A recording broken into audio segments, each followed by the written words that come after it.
Welcome to What CEOs Talk About.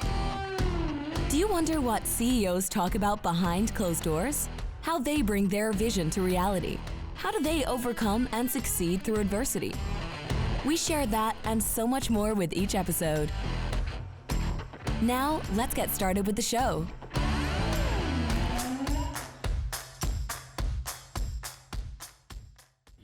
Hello, everybody. My name is Martin Hunter. I'm the host of What CEOs Talk About. Today, part two. Tim Hill and Sue Marie, thank you very much for being on the show. Thanks for having us again. Again, you again. Me again. Me first. In the studio, so thank you very much for Fountainheads for having us over in the studio as well.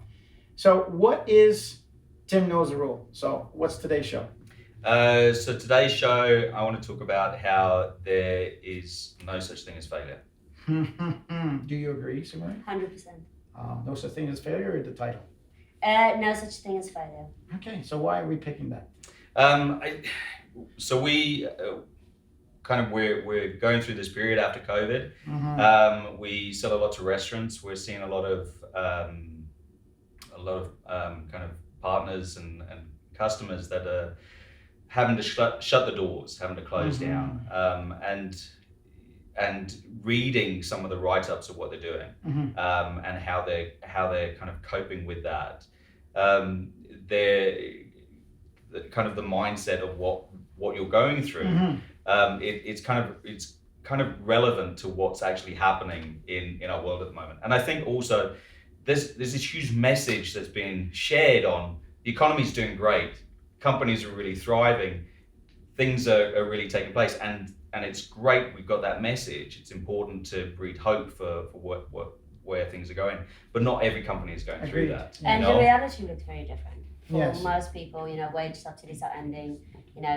So many of, we make a lot of products for restaurants, and they've carried through, and now they're having to make their decision. Do I pay off my debt for the next 2 years, or do I, close the doors? And I think for us, we're immigrants. We've been here 13 years. We have done various businesses, and if we stopped at the first one, we could have said that was a failure, or we could have stopped at the second one, or the third one, right? But each one. I love how Tim's just kind of. Yay. At the end of the day, it's not a failure; it's a learning curve. Absolutely. Yeah, and I think that's the problem is that so many times you can look at these situations and go, okay, I tried this. Maybe it's your first time trying it as an entrepreneur. Maybe it's your fourth time trying it as an entrepreneur, and maybe your wife's turning around and saying, "Listen, honey, I think it's time to call it a day." We have so many stories of companies where there was the guys that made the earth water. I don't know if you've seen earth water. Yeah. And there was a story that they were telling us about the two of them that had started this company were sitting in this was it one of those porta cabins or something? Porta cabins. And the wives came together and came into the meeting and said, "Listen, guys, I think it's time to call it a day." And which is hard to take, from someone that loves you and you feel responsibility to them, and what emotions does that bring to you? And ironically, things turned around for them very soon after that, wasn't it? I know, and I think that's, we were talking to our kids last night. I had this discussion with my 8-year-old. She's very clever, but because she's very clever, she does things really quickly, and often because she's just ticking the box, right? So she had a book report to read, and she reads phenomenal. She reads at a 14-year-old level. So she went in, picked a book, read it, and wrote the report in 20 minutes. I'd like to hire her. Yes, I know. And I know. so I said to her, "Honey, it's not good enough. It's just not good enough."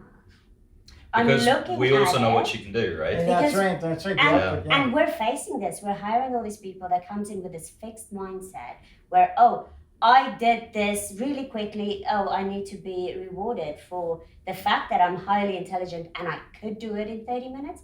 Or do I challenge her and say, is this truly the best you could do? Because she cried. She's like, why don't you just tell me it's great? I'm like, honey, it's not great. You could do this, or you could go back, really look at it. And if you then want to come to tell me and your teacher, this is the best I could do, we would take it. But go back, look at it. And she came back with a brilliant report. Right? But because I think that's the thing, is like this growth versus fixed mindset. Absolutely. You know, you can have a company, and that's what we try. It's like, you know, it's like Jack Welch that blew up his company, his first factory at GM. Very few people know this. Jack Welch becomes the CEO of GM, but he actually, when he started, they blew up a factory. But they had a growth mindset, and they kind of encouraged that. And that, you know, yeah, he made a mistake, but in supporting him, in forgiving him, in encouraging that, okay, well, you were trying to do something, so let's go through what were you trying to do, can we fix it? We use the term transactional and transformational. Yeah. So what I'm hearing is your daughter's name, and her name is? Ariel. No way. Yes. My daughter's, 2 L's? 2 L's, yeah. My daughter's I know. You said it earlier, and I was like, I'll keep quiet. Oh but my yeah. goodness, Ariel, LLE, she plays rugby and she's really good at it, and said hard work pays off. Right? Yeah, absolutely. And so, do you want at practice transform yourself for game time? Yeah. Or do you just want to, like your daughter Ariel, just tick the box and be transactional? I got to do this. Here's the output. I've got to do this. Now, I'm not saying that everybody should be transformational all the time, but sometimes you have to be transactional. You say, well, I got a job to do, and here's the output, and here's the measurement. But the process is as important, or the journey is as important as the arrival, right? And so... Often it's more important. Yes, honestly, absolutely. I think that's the thing, is that we place this emphasis on, you know, and even for our kids, they think, oh, I need the good grade. It's not the grade. It is learning how to study effectively. Those are the skill sets that is important, and that's what we focus on. Yeah, it's the skill set, not the outcome. Yeah, and it's enjoying that journey as well. And it's like sometimes there's transactional things that you go through, but now you look at that transactional thing that you're taking place. So say, for instance, you know, like in our business, you're sat on the bottling line. So you're just one part of this line that's taken place. Says so you who's never been on the bottling line. No, I shall stand up for myself here. I have been on the bottling line right at the beginning, where everybody forgot. But you know, you can look at that situation, and you could look at it as, this is transactional. I am stuck here. I'm not going anywhere. Or you can look at that situation and go, watch what's happening down the line. Learn what's taking place. Learn what other people are doing. Excel at that one job that you're doing. Do the best that you can possibly do, and then go to your boss and be like, can I try one of the other bits? Start to learn about the entire line, so that by the time you look to extend yourself either in this position or in another position, you have created this person that is enjoying just the transactional moments, because you understand by learning these bits, it's going to lead to a bigger place. And you know, often like in sales, some of the best salespeople are the ones that really know everything that happens within that business. That's my brother. My brother has been selling carpet, industrial carpet, 1 meter by 1 meter square for the past 22 years. Yeah. He is VP of Canada. He's got all the West Coast. He understands everybody. He knows everybody in the Georgia factory. He works for Milliken Carpets, and he knows absolutely everybody. And I think that the key, as well, is when you're transformational, you have this inside out look about, I want to treat people the way that I want to be treated. And if you have a very transactional mindset, then you go to saying, Tim, hurry the hell up. Like, why is the output not going? Instead of going, I wonder why Tim is not performing today. Yeah.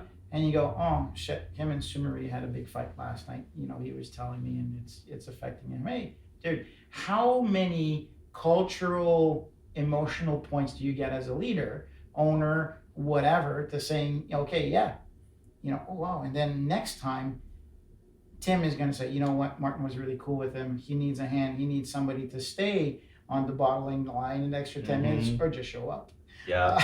And just even asking that question was, you know, I'm a 100% red personality. So do you understand the term? Yes. I don't know. So let's please explain the term. OCDI. So that's because a lot of people go Colby, they go a different one, but red. Please explain. The disc person on the color scheme: red, blue, green, yellow, and I'm 100% red. And what does 100% red mean for those people who don't know? She's short and to the point, and doesn't think twice about it. Correct. It's there was this. We read this book called Surrounded by Idiots, and I gravitated to it in probably the wrong mindset at the time, but it was a fantastic book. And there was this story about this red personality that talks about how there's this special lane for him during traffic that he drives through. And it's my lane. And it's his lane. He's in my lane. He goes through the lane. And kind of every couple of months he has to pay his fee for using that lane, but that's how he gets to work early. And it was just so matter of fact, so to the point, you know, didn't think anything of it, you know, and that is 100% a red. And the blue, meanwhile, is stuck at the back of the lineup, just waiting patiently because he doesn't want to upset anybody. So to be patient and to really getting to a point where I don't only ask that question, and that's, you know, really looking at where people are when you have 5 little kids at home and then going to work, and it's literally the same situation, just in a different setup. So you're constantly having to evaluate why is that sentence being said, what you know, what is behind it. It's definitely been a big learning curve for us. One of my partners, I want to talk about 2 things we're trying. So one of our partners, he started with us before he had a kid. Yeah. So he was very regimented and very, you know, Wednesdays I don't take meetings because it's all brain time and all that good stuff. So I love Dylan. He is the next managing partner. He knows everything about the new generation of sales. He's just down to the point. He knows how to say it.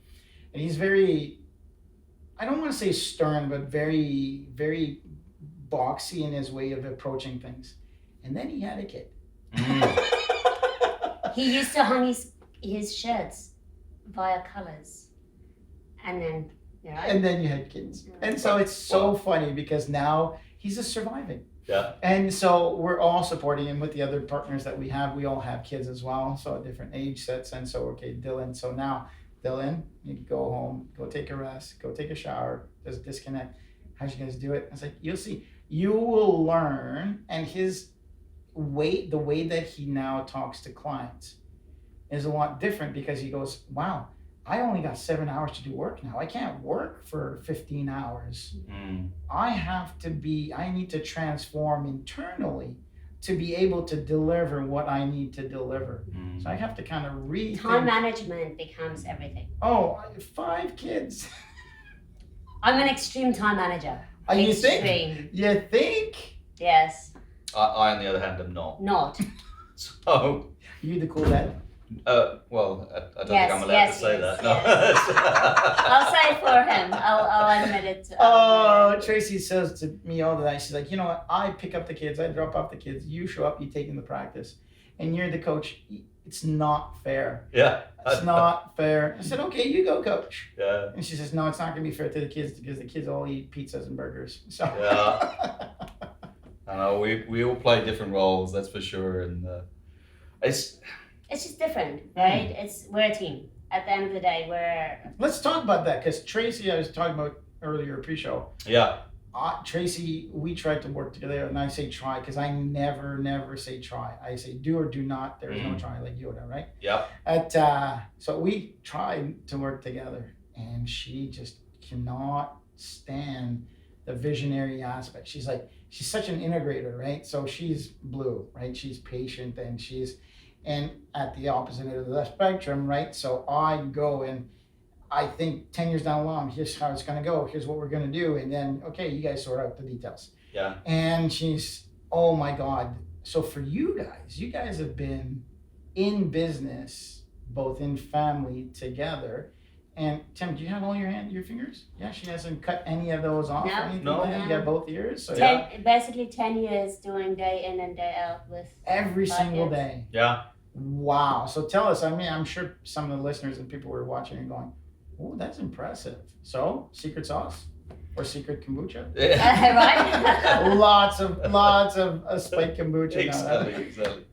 I think We don't stay mad very long. Well, yeah, I mean I think we were talking about it the other day because one of our friends were like, "You guys do a lot of together," and I'm like, "Yes, we do a lot of together," and we have gotten to this point where, at the end of the day, we just have to have a lot of grace. We're all going through a lot of things, and so we could be short with each other now, but we're fine in an hour. Which and that's taken a long time to get to where you're like, what does it matter? Yeah. Like it's really just evaluating the things that is truly of consequence. And when you go into every day with the mindset, I can learn from this day, be better, and both of us are wanting to be better CEOs, better parents, better partners. So we can get into it, but we're also very quick to get out of it. Yeah. Sorry, I'm laughing because I remember that there's been a couple of times where we're kind of sat there and I'm like, am I annoying you as much as you're annoying me? and she's like, yes. And I'm like, okay, that's all right then. That's fine. We'll move on. Let's get on. And I think like over the years we started dating. Sumaru's in South Africa, I was in England. We saw each other like once every quarter, right? We met for one night and then dated 2 years long distance. Yeah. That's long distance. We're not talking about like 200 miles here. We're talking about halfway around the world. We're talking about through the equator. Yeah, long exactly. distance. Exactly, exactly. So I mean, but because of that, it meant that we had to spend so much time on communication. Because I mean, like, fortunately for us, there was Skype. So it made things a lot easier than having to write a letter and wait for 2 weeks for it to appear. But like you can't sit on Skype and just look at someone and be upset. So it teaches you to kind of talk things out. You can hang up, but that doesn't work well for relationships either. So it taught us to kind of be able to talk things through and to be able to forgive and move forward. And sometimes you just need to move on. Yeah. At the end of the day, we're two different people. We have two very different outlooks. We come from two different cultures where, every day we approach it differently. So tell me something though. So if I'm explaining this behaviorally, right? What? There's a couple of questions. One, how do you know when to trigger that? Okay, let's move on. That'd be the first question.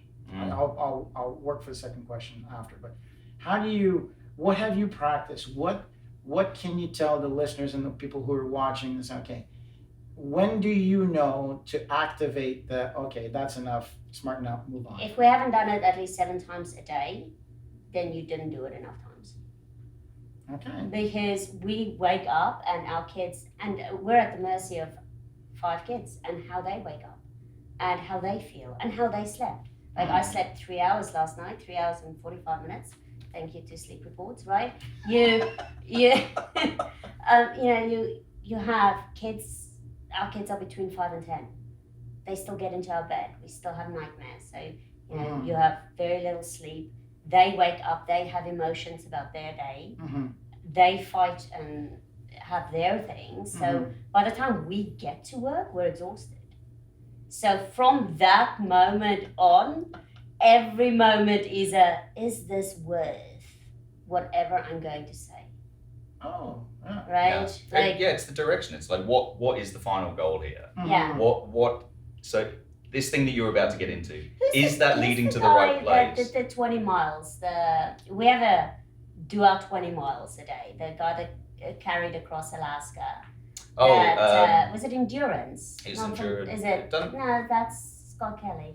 But like how teams approach crossing the Arctic. Yeah. And it's the teams that literally goes in with the mindset, we're going to do 20 miles a day, whether we feel great or whether we feel bad. We're not going to do 90 miles on the days that we're, you know, in a great space, and then tomorrow we don't feel good, so we just don't get up, right? Yeah. It's get up, Keep going. do 20 miles, and that's our mindset. We do 20 miles, and even if we feel horrible with no sleep, we go to work, we tick off the things that is of utmost importance to keep things going, and then you can tap out. Yeah. The ticking part, and that's what I was going to get to, right? Having a list, and this is my wife, Tracy, she says, why do you always make a stupid list in the morning? You know what's on that list.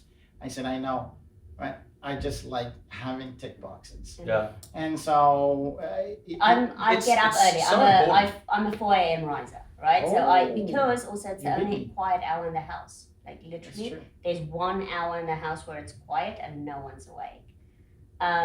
But to have that list by the time 5 a.m. rolls around, like this is my priorities for today, for each company, for our family, for doctor's appointments, this is my 20 miles. Anything I do above and beyond that is great, but not needed. Yeah, I agree. We call them DVAs, daily vital activities. That's Yes. what I come up, get that done. And it's always, what do I need to do? What do I want to do? What would I like to do? And Yeah. those, I always keep that. Just for the sake of my person, do you do doctor's appointments, or does Marie take care of all of that? We're 100% 50-50. Yeah. 50-50? Oh, wow. Yeah, I couldn't. Like, I get told, you need to pick up Gavin, you need to pick up Ariel. I was like, aye, Captain. I'm told. No, we that- do. Yeah, we Actually, actually both sometimes share he's that. often better at, well, actually it's 100%. We are very good at sharing. Yeah. Oh, wow. Sharing the responsibility of the family. Yeah, the planning and all that stuff. No, Yeah. I'm a good driver. I'm just not good. Okay, take the kid from point A to point E. When you come back, make sure the kid's in the car. Oh, Yeah. okay, why? Well, no, actually, I do that. Yeah. I do that. I Yeah. often tell him where he needs to be at what point to pick up who. Yeah, but and that's only because I've dealt into something and the whole world has disappeared he because I've just gone he into forgets, my right? It's like, rabbit oh, you have to hole. pick up the kids. What am I working on, right? The world Although is gone. I have to say, the best thing we could have done is we have Alexas around the house. Oh, So I can make an announcement before, like this morning, we had a meeting at 7 a.m. and I was taking it at the warehouse, and he was dropping the kids at school. Mhm. So I knew he's going to forget the girls had dance. So I'm calling him, his phone is probably off. I just go onto Alexa, make an announcement, girls, remember your dance floors. And it vibrates around the house, and everyone remembers the girls have to have. And what's great about that is I was in the bathroom, I didn't even hear it. But the girls, So the girls came out and they're like, we've got our dance clothes. Oh, good. Yeah, Yeah, that's right? great. Fantastic. Yeah. Didn't think about that. That's great. So, so I just make all the announcements towards for Yeah. the kids whilst I'm at work. Oh, that's brilliant. Use the tools that's available. Use I the tools. agree. Yeah. I agree. Yeah. That tick box is for me something that I live and die by. The calendar. The other thing that a lot of people tend to forget. So when you guys said it's important to keep things in perspective, right? Mm. When somebody gets upset about something, I always bring them back and I say, you know that I was in the army. And they go, yeah. You know, that was, one of the really bad parts in my life is when in Bosnia I had to dig graves for kids. I dug 14 graves of 4 feet long. And so you go, the other kids, the only thing that I had to give them for Christmas was the candy out of my ration pack. Mm. There you go. Put that in your back pocket. And how critical is it that the car is not there on time? How critical is it that you're waiting an extra 5 minutes at the restaurant for your service? How critical is it that server didn't get it right? Now, don't roll over and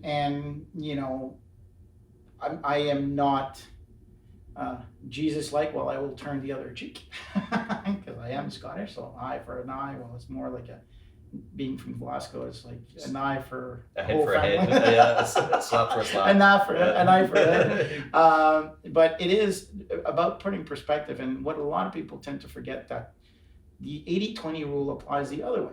20% of what you should do should give you 80% of the results that you want in the day. So be focused on what those priorities are in that day. I think that's critical. I think that's critical. I often do this. Tim thinks it's very morbid, but I do it with our staff. Oh, it is morbid. No, I get them to envision their funeral. Yeah. But their funeral is in a year, right? So it's... That is morbid. That's what I'm saying. Yeah, CEO talks we're going to see here. Okay, guys, I want you to imagine you're going to die in the next year. Okay, and then let's get back to work, right? So it's... But it's less than a year is... You become anxious. You want to do things that... If you have that year time frame where you're like, okay, I have a year to do the things that I want to do.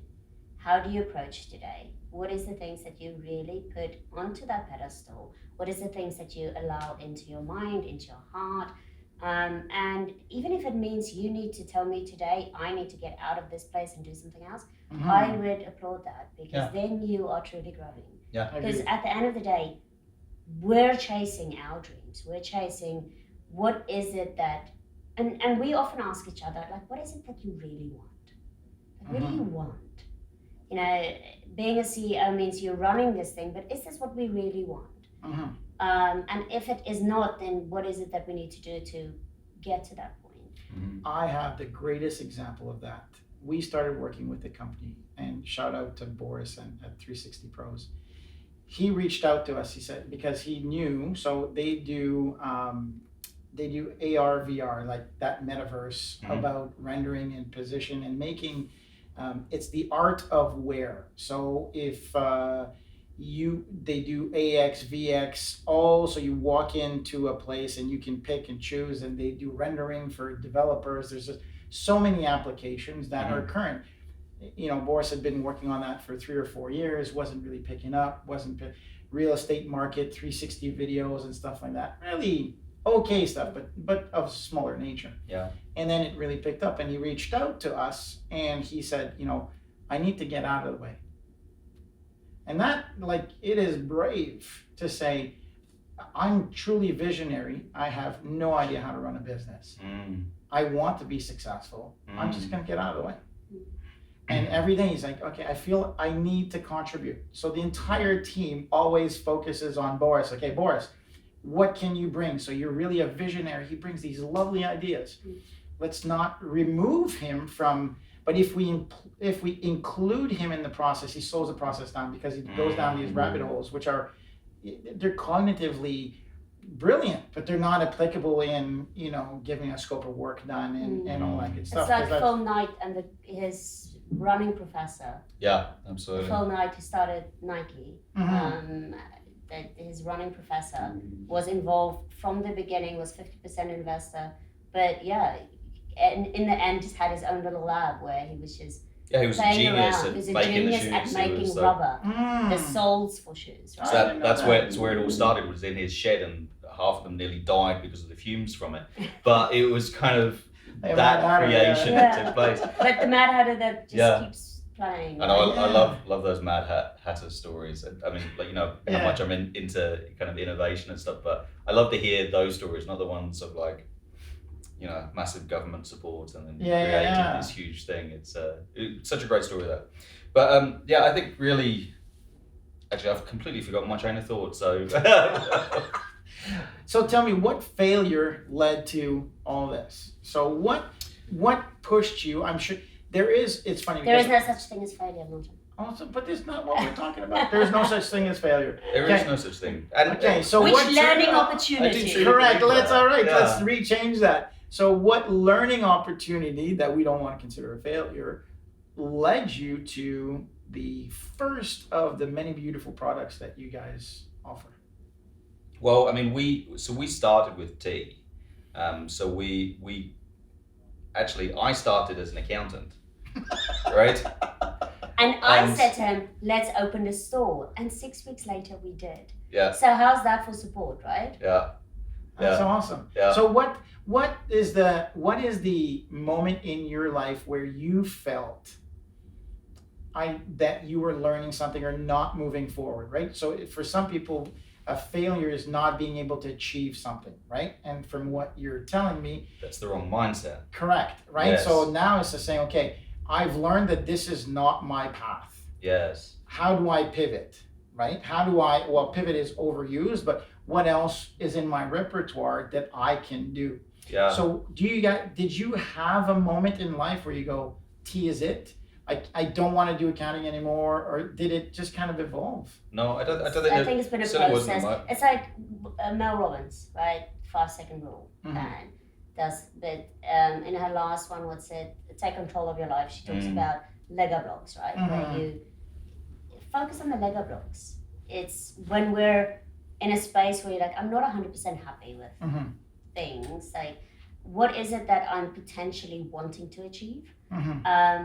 And don't see it as I want to change the world. That's something you can't work towards. But I want to have a better marriage. I can go to a counseling session. And we've had some counseling sessions along the way, right? Where it's like, It's right? important. I think it's critical. And where it's just like, break it down. So I think we're continuously breaking things down. Like, I'm not happy with this. So let's kind of pivot in a way that makes sense for our family and work towards this, right? I think we're continuously pivoting. Yeah, and I think like even at this stage, it's like so we're doing tea. Yeah, we're doing tea, but we're also doing, for me particularly, something incredibly innovative, and that is what really excites me. So it's like, where do I see myself in the next 20 years? Hopefully having a range of innovative companies that we're involved in. So it's not anything specific. I think it's more just I think for me, one of the we each have different things as we move was forward. handing in a patent, something that I created, and handing in a patent to a patent office. That was something that I will treasure.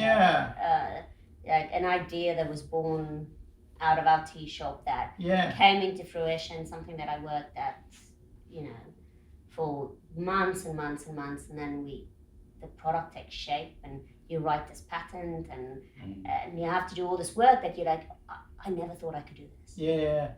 So let's change the mindset and the verbiage. Instead of saying, what's your biggest failure? What's your biggest learning? Let's start with, we'll evolve from tea to kombucha to pick me. So, back to tea. And back to tea. Full circle.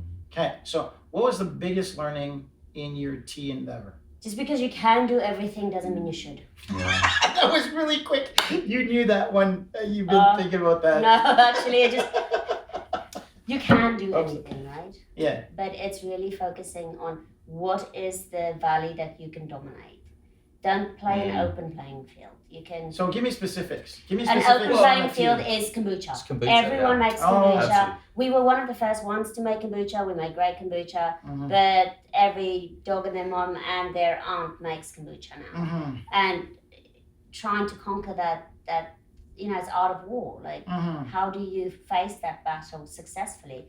It's just not something that we're even trying. Yeah, well, it's like, what's the point? And you may be in a situation where you are doing that, and it's an open playing field, and your purpose was to create community, say for instance, or your purpose is to connect with those in your neighborhood, or your purpose is just to make something healthy for the village that you live in, or that's success, right? That's totally success. It's just for us. Our why is different. Know your why. Yeah. I think at the end of the day is know your why, and don't deviate from why you're doing things.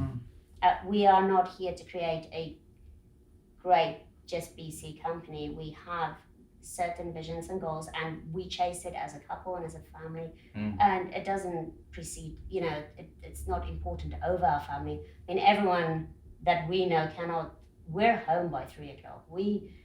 In the summer, we wake our kids up at 6 and we go for a 5K walk with them every morning. Yeah, we spend a lot of time with them. Oh wow, there must be a lot of hatred sometimes. No, I give them baggies of cereal with some Lucky Charms in it. Oh no! Oh yeah, it's like, here you can eat whilst you walk, right? I love that. It was so funny. We were listening to the radio one time, and the radio host said, let's talk about bribing your children, right? And this one lady says, you should never bribe your children.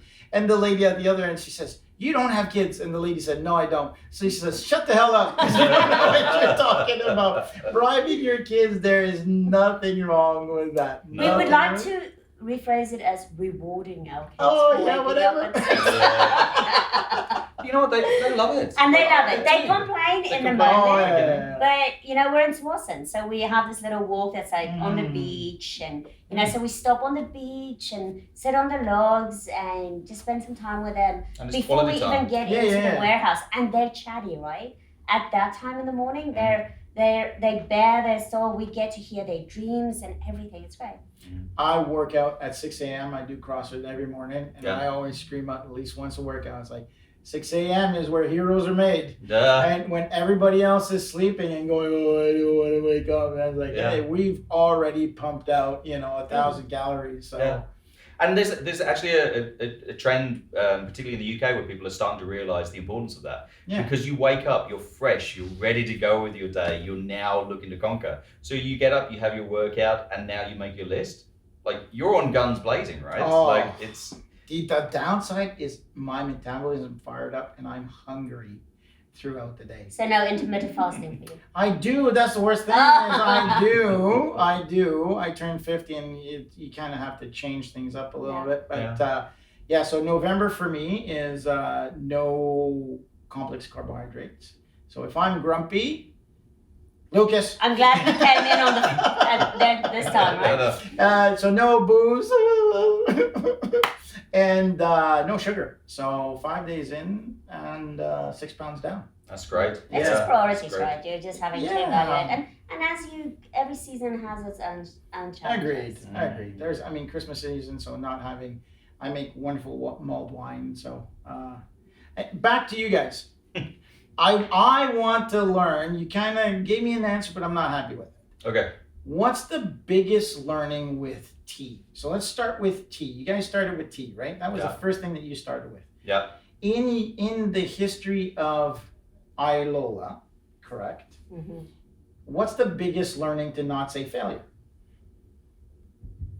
What did you guys go, shit, man, we took it on the chin on this one. You adapted, but that was the biggest learning that you had. I think we got sidetracked with kombucha. Well, no, it's not actually, I don't know. I think probably our probably the thing that we need to learn through is maybe not go so big. Okay. So we as a couple, we really go big. So we just 5 kids and the Christmas tree. You have to share with us that Christmas tree. We'll put it on the YouTube video. That's right. You guys, it's what? 20 foot. It's a 20-foot tree. 20-foot tree. And it's up. And when was it up? Please provide me. About 2 weeks ago. What's 2 weeks ago? Because it was like October 20th or something. Before Halloween. Before Halloween. So people are listening, you're diehard Christmas fans. It's like, what are you doing? Yes, now we got nervous. That was my uncle. What are you doing? It's not December. Who cares? I fancy Christmas now. Let's go. So go big. So yes, big Christmas tree, big family. Big family, big changes. We're happy to move from our country and everything. And I think that's who we are in our personalities. And that's we jump right in. If there's an opportunity, we're like, yes. Do it. And we do it. Yeah. And then afterwards we're like, was that really the smartest thing? But at least we do it together, right? And I think that's what carries us as well as our partnership. Actually, I mean that's something really important is sometimes if you're in the business, right, and your spouse is not, having that understanding can be difficult to communicate. Because he never shuts off. Like there is literally no moment of a weekend where he does not think of business. So where I can, I'm not denying. I just like there's blank silence. I was like, okay, yeah. And I compartmentalize. I'm not thinking about this now because then I'm not effectively thinking through the process. My mind is like, I can think about this right now, make a decision and move on. Because I don't like to come back to things. If there's a problem, I want to face it, deal with it, move on. Where he likes to talk about it and then talk about it again and then maybe a little bit more. That's the Irish. We talk And I did. I literally, it was at one point where people said, oh, you literally tap and then walk away. Where I realized I do that. I tap out. No, literally, she's like, okay. And then she walks. And I'm like, okay, she's gone, so I'm just going to take it from here. So. and I had to be a bit more, I need to converse a little bit more, just because it makes sense in my head, we've made the decision. Doesn't mean everyone is on the same, wavelength. Okay, let's talk about the biggest learning event with kombucha. I love the size, the sit back, the size that we hit something there. No, it's the process. I think, I think with kombucha, where we started in our original vision for it. We wanted to do it well, right? We wanted to do. Oh, you wanted to go it big. And not and we wanted to do it well. We got into it for the health benefits. Exactly. It made a big difference to our kids. Well fermented kombucha. Our kids were gluten and lactose intolerant, and if they had kombucha, they could eat anything. So making it properly was a big deal for us. And then Involve gets everyone else, right? Oh, it needs to be in a clear bottle. We want to see the product. A clear bottle kills the probiotics. Not a good idea. Oh, we want it in this size, right? And now the alcohol level rises at 0.6 because it's a natural fermentation. Still at the same level as orange juice that's left out. But now you have all this involvement and you can't do it the way that you wanted to do it. Envisioned it. Yeah. And properly and healthy, right? So you've lost the health element of it, which was the vision of doing it in the first place. So now your passion for it is kind of if you want to do it to a certain level, right? You can do it local and you can keep it even at that point, right? There's some limitations to a fridge product. Actually, fridge products, that's a big learning curve. I'm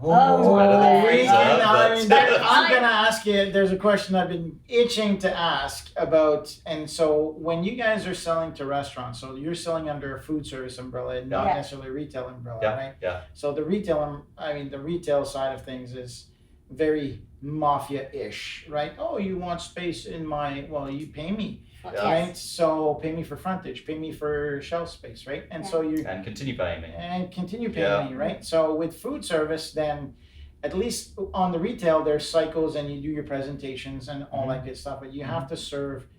What a lot of people don't know is you have to serve the grocer before you serve the client. Oh yeah. But to be able to serve the grocer, you have to demonstrate that there's clients. So now this online purchasing has created a lot of havoc through the CPG world. And B2B shifting B2C, and how does that end?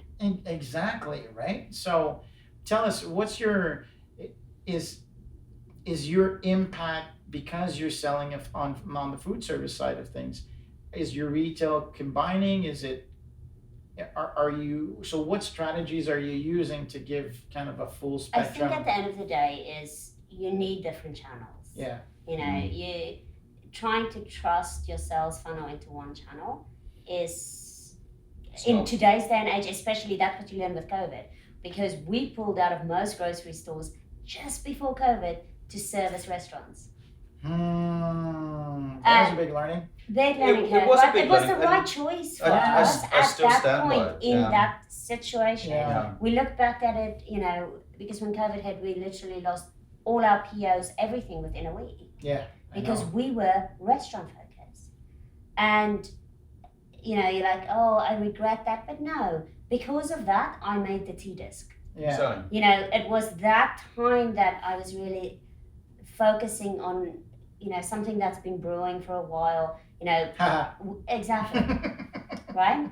And the Tea Disc, I had time to, we'd get up at 2 at that point because we had 5 kids at home. Oh, it was fun. And we were trying to save a business and, trying to get it done. So we would get up at 2 in the morning. And people would be like, oh, it's so hard putting the kids to bed. We're like, no, we're in bed at 7. They put themselves to sleep. Our kids have to put themselves to bed. Yeah, unfortunately, we've got great kids. But we just had this massive whiteboard and we'd just go down there and it would just be strategized. And we'd just sit there and strategize. Where are we going? What are we doing? And how then we are had to get completely, through this, we've been in business for so long, but then also now we're bringing a new product and it had to be a new company with a new brand literally had to start from scratch and pivot it within the COVID season, right? Into a profitable company, which is the our first brand promise is ignite curiosity. And that's what you did that, right? So you lit a fire under your butt and said, okay, let's be curious about what we can do. The power of the question mark is... That's what iLola means, growing strong. Like, we wanted a name, it's a Swahili name for being from South Africa, and it means to grow strong. And I think that really encapsulated us. It's a journey, right? We're not there yet, but we are journeying, and we're journeying together. Yeah, and I think that's being able to, again, it comes back to now full circle to this, there's no such thing as failure, is be curious of where you are constantly. There's too many people that don't put milestones. And I mean, Ryan McKenzie for True Earth, the little tabs for the laundry soap. Right? When they first started, they said, okay, we're putting a line, I can't remember what it was, but I think it was like 300 products. We have to sell 300 by December 1st, right? They opened up, they sold 300 in like 3 days. So they said, okay, we put the milestone, and okay, now it's a go. Right? So now you've put one milestone, now you have to put your second milestone in. Right? And that is our second brand promise is crystallize your thinking. Make sure that you're crystallized on what, when, where, and how. Right? So when you hit that, you're not failing, to your point. You know it's coming. So at a certain point, unless there's COVID and that's different, right? For the restaurant folks, it's not something that you could have foreseen. It's not something you could foresee. But I think understanding the walls as well. And we had this epiphany moment with this guy who explained to us your growth cycle and the walls that you'll go through, and how one of these walls can last. What did he say? Like 7 years, or Some companies sit in their wall, and walls are built culture. It could be company based. But I think COVID was a wall for a lot of companies, and not necessarily. I mean, some companies have done really well. I mean, absolutely. But I think you've got to have knowing where you're going, knowing what your milestones are. When you come across this wall, you can push through it. Agreed. And it's the benefit of us being, in a happy marriage and a happy co-CEO relationship, that we can support each other on that as well. Of come on, we're in a wall, recognize it, we've got to get through this. Because, this guy, he sells 300 products in 3 days. What if he sold 3? Yeah, exactly. Does he have enough faith in the product and understand maybe what is going wrong to continue through that wall, trusting that he's going to get out and it will still succeed? In reality, we launched iLola kind of end of last year, and we had some very clear expectations and goals, right? And then we didn't meet them. And then you have to evaluate, is my BHAG, is my 1 year, 3 year, 5 year goals, is it unrealistic? And really decide what do you believe in? What are you going to keep continuing? What do you keep fighting for?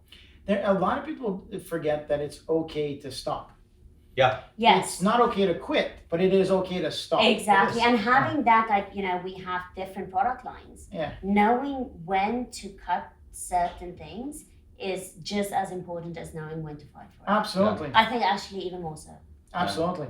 The power of no. Yes. That's the biggest thing that I have learned to do is how to say no in a good way. It's a no thank you. It's without being impolite. People view no as I don't like you, a very emotional attachment to no, where it's no, either I can't support you, it doesn't fit in what I want to deliver. Is there anything else that I can do for you? And I can't do this.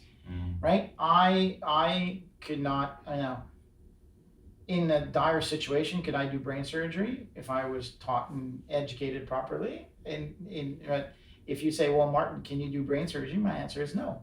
Right? So why would it differ for something else? And so a lot of people say, well, you always have to say yes in business.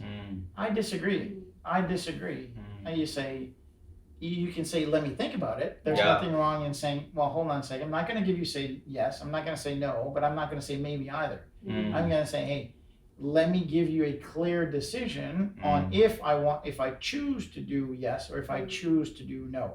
Yeah. And actually, on that note, like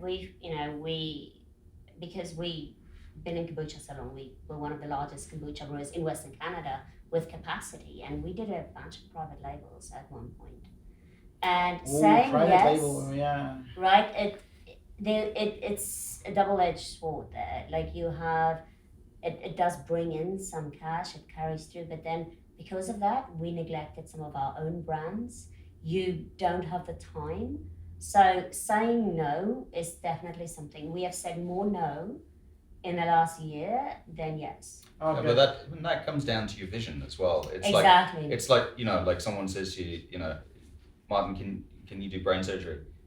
It's not no, it's not right now, and nor will I ever, because that's not where I'm going to go. It's not, you can't do it. That's not your path, not your path, not your journey, right? And I think that that's know your why. That's exactly know the why, know where you're going, right? So Western Canada, Vancouver, to be a little bit more precise, in the general Vancouver area. I'm wearing Vessies, which were made here. I've got Doer jeans here. I've got my Poppy from the Vancouver Fashion Truck. You guys are here. What have you learned out of? It seems that there's a lot of entrepreneurial. Do you feel the same way? Is there a reason why you picked Western Canada? How do you feel about Western Canada and innovation as a whole? Because that was our last conversation. Yeah, it was. Innovate everything. Yeah. So how do you guys feel about that? Do you feel that there is more innovation in Western Canada? I think there is in certain areas and there isn't. I think when we first arrived here, and we looked down at the beaches, and we were like, oh, these are amazing beaches. So we approached Vancouver Parks Board and said, listen, we would like to put deck chairs out on the beach. We'll pay for it, we'll store it, we'll put them out, we'll put them back. We'll pay rent. We'll pay rent, we'll service. And their response was, no, we have always just have logs. Just logs on the beach. So, just a hard stop, no. We moved here and we were on beaches in Europe, and you get there's a beach chair you can rent. It's great. You get to read instead of sitting on the dirty sand that is Vancouver beaches. Yeah. So this is a great idea, and we're like, we'll pay for it, we'll finance it, we'll do it. No. So British properties. I know. Scottish, Irish, very, I'll say British. I think the limitations in BC is huge. I think the sheer population is detrimental to companies that truly has a scale as their vision. Yeah. When you have the numbers that is in BC, you have to be able to export. So there's certain limitations that comes from having a company in BC and it's great though. There's a community support for BC companies that is phenomenal from people. But again, what is your why? Our why is we want to have a company that makes a global difference on different levels. I mean, for us, creating our non-profit, for us, our kids have sponsor children. They're very involved in giving back. And in order to achieve that, we have some big dreams. Yeah, I want to come back to kind of talking about innovation, because the thing about the innovation is that you need inspiration from other people. True. Like you need, if you think about the various eras, you go through art, and there was all these artists within the same community creating Rembrandts and Montmartre in France, and they all hung around and revealed all these new and interesting ways of doing it, and it challenges you to think differently than what you're doing. And that's kind of what happened when we turned up here and we were thinking differently, and the response we got was, no, that's not how we do it. And so what's happened over the last 10, 15 years here in Vancouver is there's been more Johnny foreigners like ourselves that have turned up and have experienced life in a different way. And we've got the Brazilians here on the film crew here, which is great to see. We all come with our own different way of doing life, right? And that is what creates a different way of thinking. And if we can hang out with more people that are doing new things, looking at doing new stuff here in Vancouver, it's going to inspire all of us to really be creative. I think Vancouver, like we see that in the tech side. I don't know if our government's really supporting all the other industries. I think manufacturing is very limited, right? When you have really the living costs that comes from living in BC, to run a manufacturing facility is hard. Geographically, I mean, there's not a lot of space, right? You got the ocean, you got the border, and you got the mountains. So you go, where do you go, right? Warehouses, we're at like, what is it, 0.1% availability? I know, it's crazy. That's just nothing. What are the chips called? Oh my goodness, I was gonna say hard bites. Yeah. Right? So hard bites have to go all the way to Maple Ridge. 70 kilometers? I don't know, I can't remember. But you have to go far from downtown, at least an hour and a half to be able to go to the manufacturing site. But that's the key thing for here is, if you want to have true local products, where do you go? And then blueberry fields are taking over everything because they're a high profit export. Yeah. So it's not as easy as people think.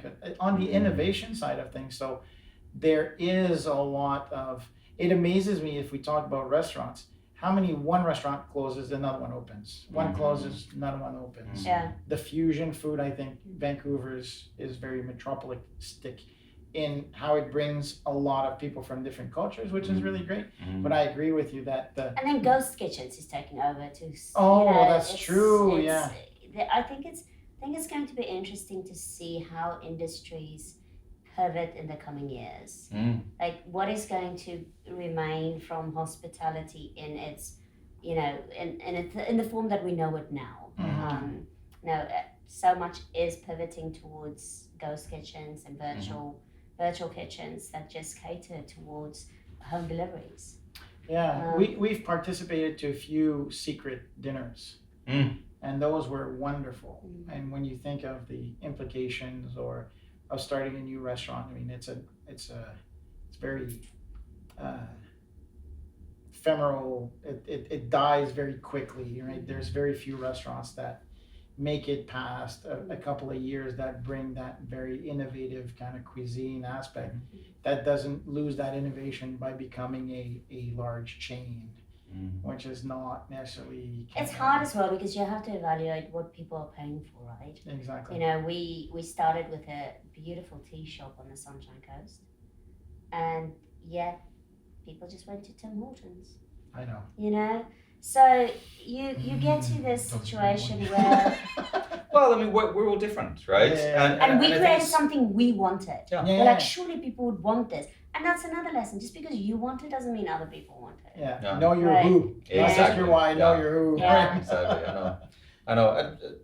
I mean, in the end, like the tea shop, it was a big learning curve. It was a big learning curve, but also, I mean, we got to know the community, which is really what we were doing it for. And lots of people came in and came to the tea shop, and it allowed us to get creative and to really start to journey on this. The tea shop is the grandmother of these products that we have in front of us. Exactly. When you think about it. So evolution, right? We think of don't fail, but is failure, like the biggest thing that I find is difficult to understand if your fail is parenting, right? I feel that you should have a license to be a parent. Sometimes you should have a license to own a dog as well.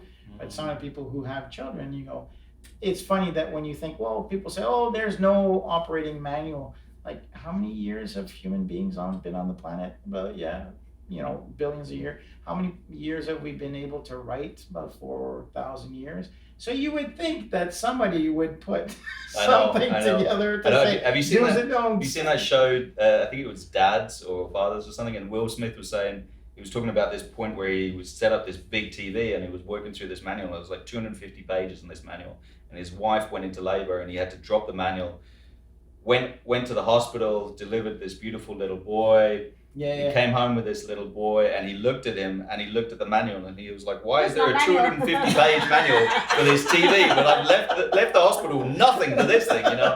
And yeah, I mean, really, like I think probably the funniest thing we had was baby number 5, and by this point, like, you think you know what you're doing by now.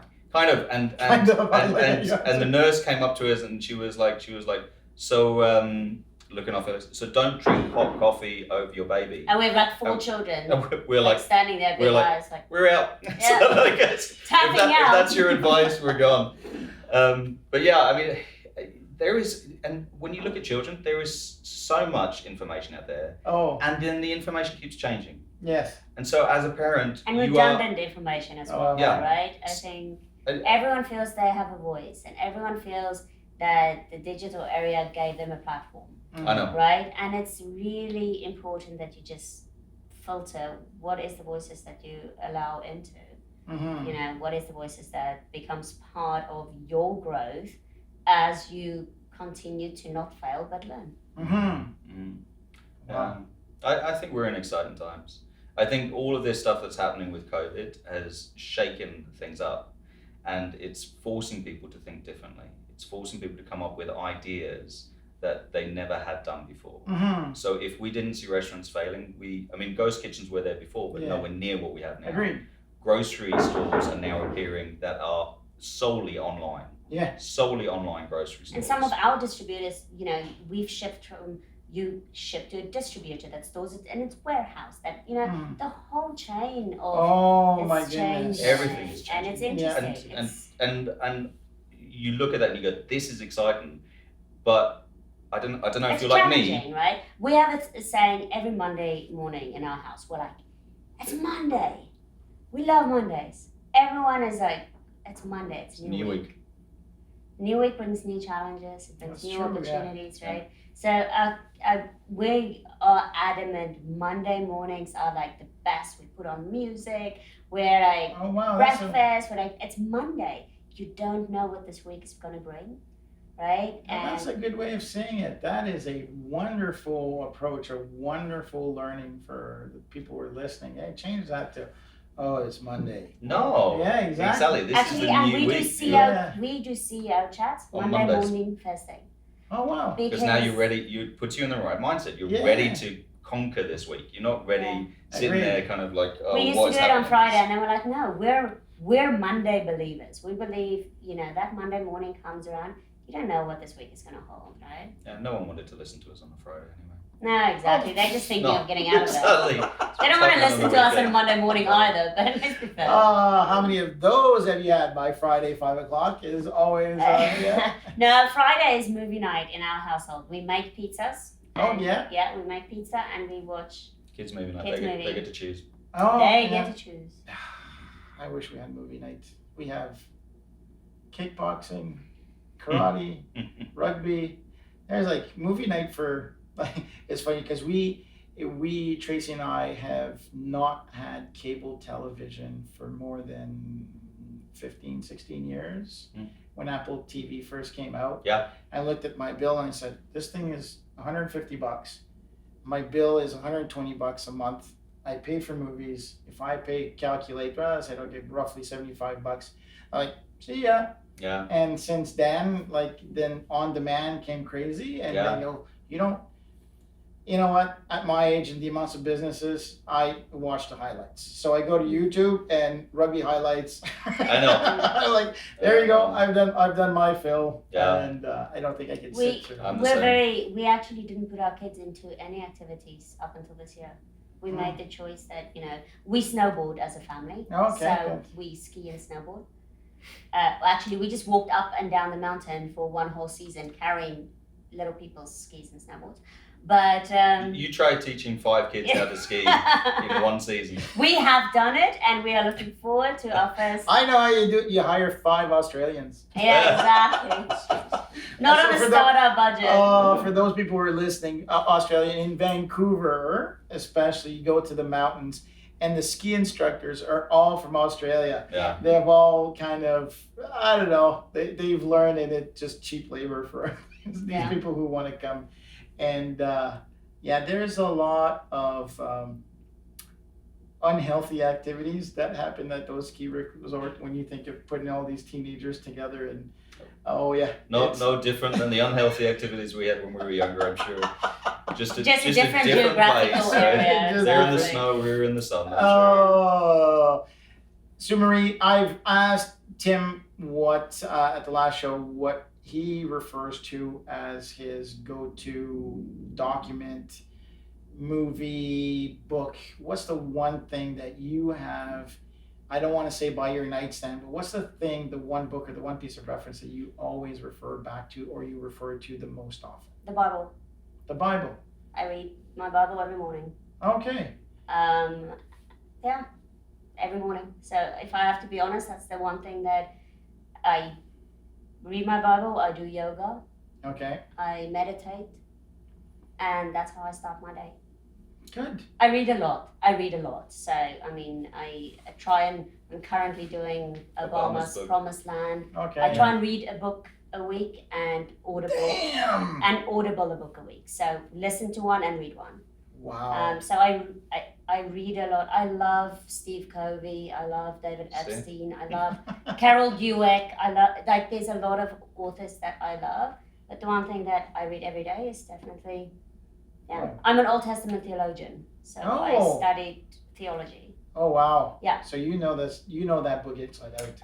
Yeah, well, no. It's still new every day. Wow. Yeah.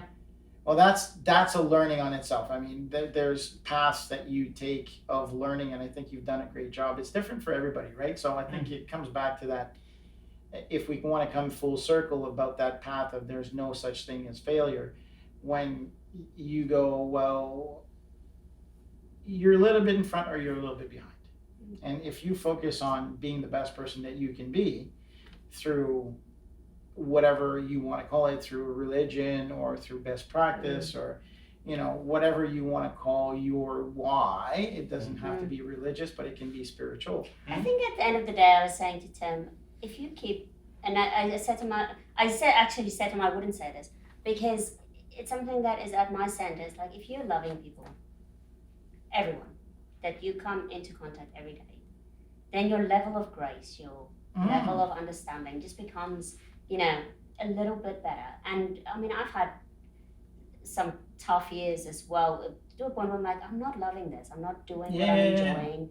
I'm really having to evaluate, is this what I want to be doing with my life? Yeah. And to make some very conscious decisions in that. But I think that's it. It's like, know why we're doing it. We want to make a difference. Mm-hmm. We want to love people. Yeah. We want to raise 5 little people that change the world, right? Wow. And be part of it ourselves. And be part of it ourselves. And enjoy even the hard days. Yeah. Because that is the challenge. There's been a lot of hard days this last couple of years. Oh, yeah. And you learn. The point is, the hard days you learn. Yeah. That's when you really start to grow as a person. It's not in that fun, glorious, life is pretty, the birds are singing. Like, you're not learning anything, my right? goodness. And a lot of people tend to forget, we were flying from New Caledonia, which is a small country between Fiji and Australia, with 4 kids. Actually 3 kids, and Tracy was pregnant. And then we flew all the way back to Canada, back to Tracy's originally from Ottawa. And then there was flights delays, we had a stroller, we had this, we had that. And it was, to say the least, I use profanity pretty much, 17 hours out of our 19-hour trip. Right. And you guys, you've traveled with children, so it's not easy. You're always watching and everybody's carrying something and you want to make sure that everybody carries their own stuff. And then one kid goes around and the security guard says to your wife, hey, why are you wearing your bracelet? And your wife explodes on him. I'm just stating. And then you look back at those events, right? There's a poopy diaper that ran all over came out of just like a minute before boarding. And so another thing I said I wouldn't talk about. It's all right. It's Martin's show. Martin talks about it. So you're like, okay, yeah. And then you get back to it, and we're looking at the pictures about 2 weeks ago. And you go, you remember that trip? And you laugh about how you said, okay, from now on, we change the diaper. Even if it doesn't need to be changed, we change the diaper an hour before we go onto the plane. We check this out. Everybody carries one suitcase. So that continuous improvement mindset of there's no failure. Yes. Exactly. You just learn to travel better. And then we were a lot more efficient. We're like, okay, flip-flops, 2 pairs of short, 4 t-shirts, the rest we can buy over there. Exactly. And then that's what you learn, and you set aside the budget for it. So I think that kind of brings it all for kind of full spectrum, full circle about learning. It's not about failure, is not about an event, in my opinion. It's about how do you prepare to learn on a daily basis. Yeah. Right? So that you know that it's going to happen. There's better days that you're a little bit in front, but you're back. But if you set the meter, to your point, 20 miles a day, that's what you need to achieve. Yeah. So Exactly. And know what the 20 miles look like. I think that is a big thing, is that people don't plan their 20 miles, right? They don't know what is the 5 things I need to do today. Mm-hmm. They just getting up and going into the office is not winning. I agree.